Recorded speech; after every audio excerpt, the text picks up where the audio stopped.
So I'm out here in my garden today to talk about planting the seeds of healthy community. At RI, we help neighbors returning from our prisons to be successful.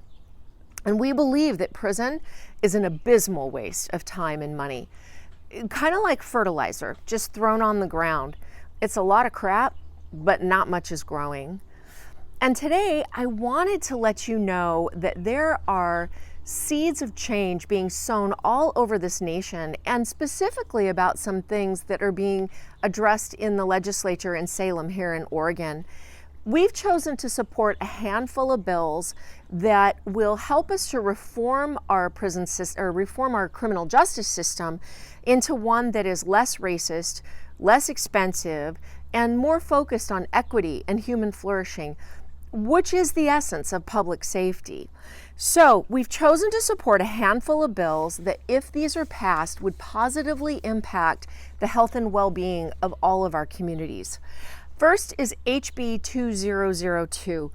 HB 2002 will limit traffic stops for minor offenses that have led to the shootings, police shootings of Black and brown people around the country. It will abolish post-prison supervision and probation fees.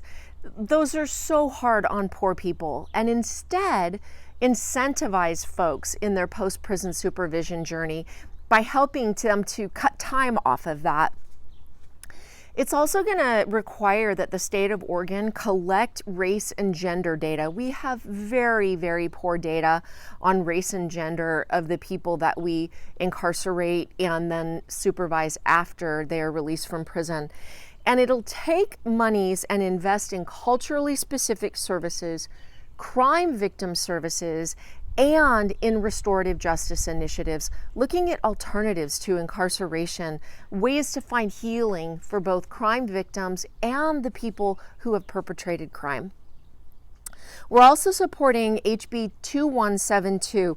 This one will allow our neighbors who have committed serious crimes to be eligible to have time taken off of their post-prison supervision as well. Presently, they don't have that option. And then HB 2366. This will allow incarcerated people to vote.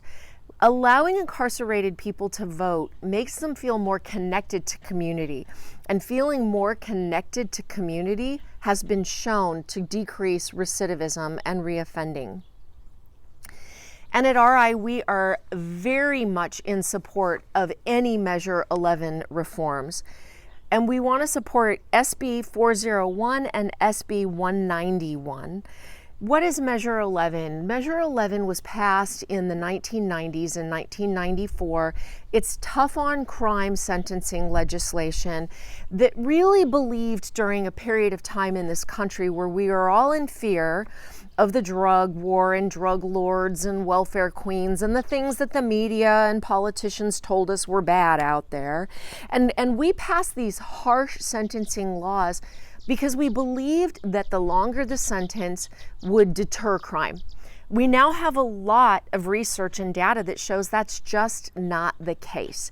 So SB 401, if it's passed, it would make the Measure 11 harsh sentencing grid into presumptive sentences, thereby allowing judges to take into consideration the circumstances of crime when they are handing down sentences.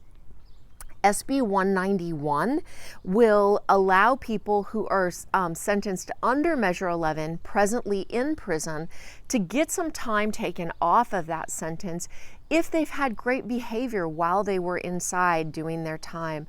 Presently, it doesn't matter. You're going to do every day that Measure 11 sentence requires, and it's not a great way to help us rehabilitate and reintegrate people that are spending time in prison. People can change. We are thoroughly convinced that people can change.